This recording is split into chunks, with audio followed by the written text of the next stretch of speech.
Imagine for 1 second that the most terrifying killing machine of the Ice Age, a relentless predator that made our ancestors tremble in the dark, ended up sleeping at the foot of your bed, protecting your home, and even wearing a birthday hat. It was not magic or a master plan of humanity. It was the strangest and most fascinating evolutionary accident in our history. But before revealing how this fierce, wild predator transformed into your best friend, I invite you to subscribe right now to the Korok channel. Hit the subscribe button and activate the notification bell. Because at Korok, we unearth the most incredible, mysterious, and mind-blowing stories that the world has forgotten. Do not miss a single video. Welcome to the Korok community. Now, yes, let us travel back in time. For almost all of human existence, wolves were synonymous with pure terror. If you had lived 40,000 years ago and heard their howls in the dark, you would have felt genuine fear. You were fragile, slow, and vulnerable against predators, capable of tracking you by smell from miles away. Wolves hunted in perfect coordination, possessed devastating jaws, superhuman endurance, and night vision that turned night into day for them. However, of all the creatures humanity encountered on its path, it was precisely wolves that transformed into our most intimate companions. Not horses, not cattle, not even our primate relatives. Wolves. Today there are more than 900 million dogs inhabiting our planet.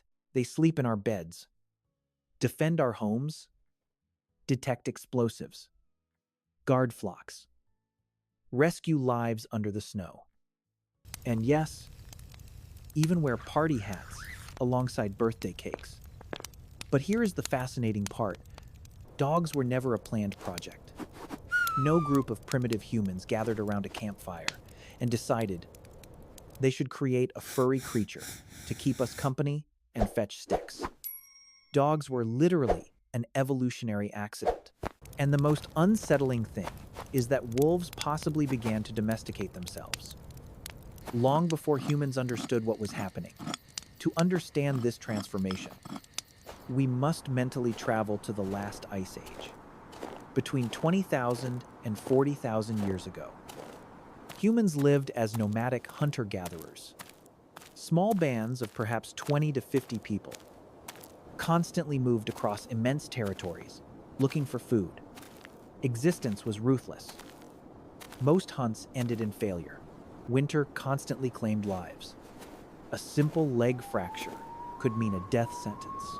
And at the edges of every human settlement, right where the light of the fires faded, the wolves watched.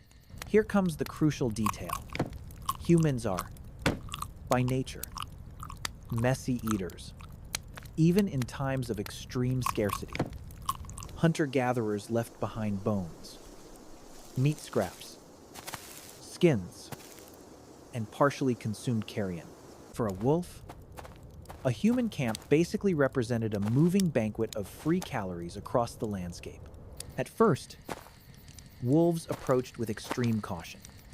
The bravest approached a little closer. The aggressive ones received a spear or a stone. The overly fearful stayed away and got nothing. But within those wolf populations, some individuals were different. Less fearful, less aggressive, more curious by nature. Modern genetics reveals to us that some wolves were simply born with a higher tolerance for human presence. And generation after generation, those less aggressive wolves survived better than their wild siblings.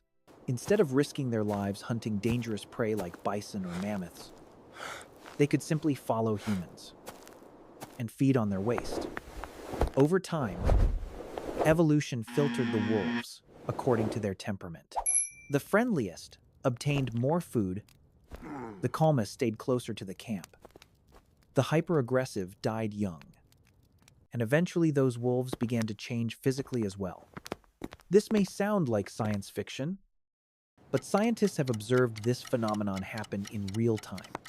In the year 1959, a Soviet geneticist named Dmitry Belyaev started a revolutionary experiment in Siberia with silver foxes. He wanted to understand the mechanisms of domestication.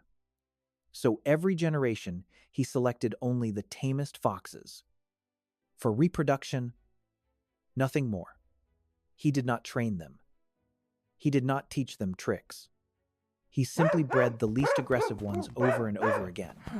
And in just a few decades, the foxes began to behave like dogs. They wagged their tails, demanded attention with whines, and licked people's hands. But then something even more extraordinary happened. Their bodies also transformed. Their ears became floppy. Their snouts shortened. Their fur developed white spots, and their tails curled. Interestingly, when animals become less aggressive, their physical appearance also changes. Scientists have observed that domesticated animals of multiple species tend to develop softer faces, smaller jaws, spotted fur, and floppy ears, almost like an automatic side effect of domestication. The first proto-dogs probably began to look less intimidating, long before humans intentionally bred them. Imagine being in an Ice Age camp and observing wolves that seemed slightly smaller, slightly calmer, slightly less terrifying than completely wild wolves. They were not pets yet, but they were no longer completely wild. And this probably did not happen in just one place on the planet. Humans and wolves were forming bonds in vast regions of the ancient world simultaneously. For thousands of years, this happened in silence, without any human realizing they were witnessing evolution unfolding right next to their campfire. And humans probably noticed the benefits very quickly. Wolves hear sounds before humans do. They detect predators by scent at enormous distances. They track prey much better than us. A wolf prowling the camp was basically a living alarm system.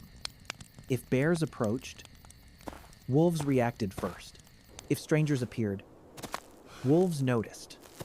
If there was prey nearby, wolves could help locate them. Once both species began to help each other survive, the relationship accelerated exponentially. For this reason, the dog is considered the first domesticated animal in human history, long before sheep, before goats, even before agriculture itself. And when humans invented agriculture, dogs changed again to stay by our side. As humans began to cultivate and consume more grains, dogs gradually evolved to digest starch much better than wolves. Think about how extraordinary this is.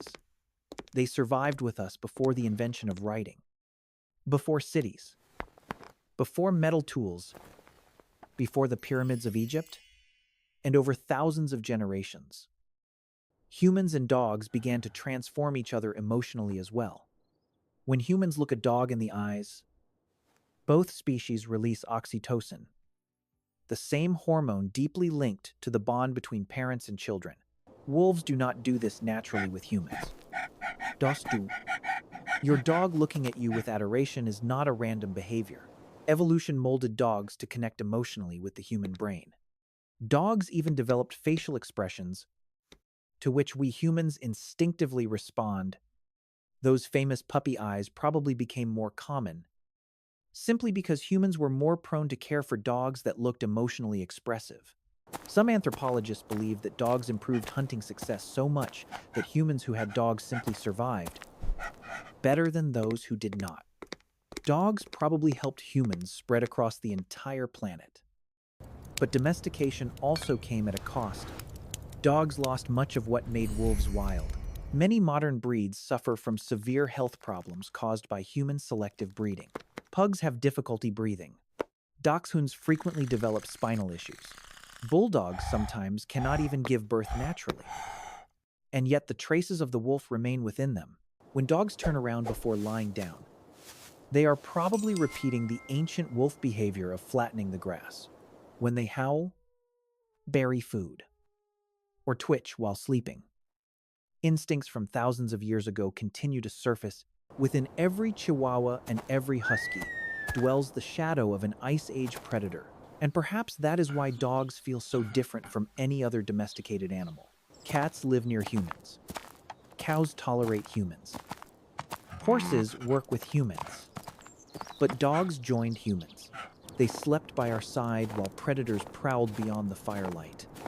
They crossed frozen landscapes with us. They guarded camps while we slept.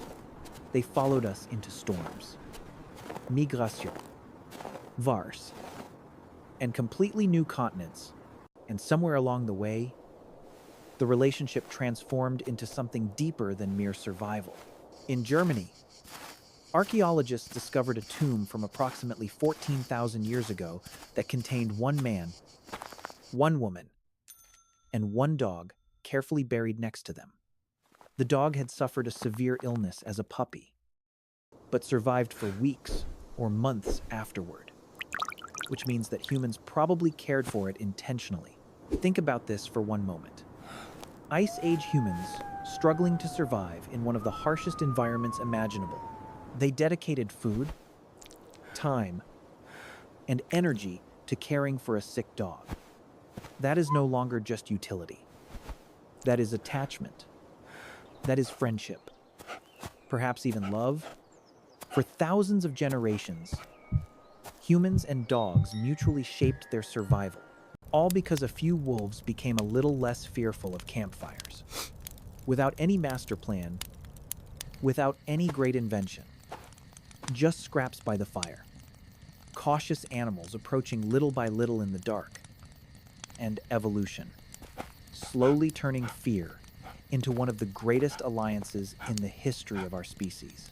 And tonight, your best friend will probably fall asleep near you without knowing that this friendship began tens of thousands of years ago. But now you do know. If this story has blown your mind, do not forget that at Korok we continue exploring the deepest mysteries of the universe and our history. Subscribe, share this video with that friend who loves their dog, and see you on the next journey. Until next time, at Korok. Yeah?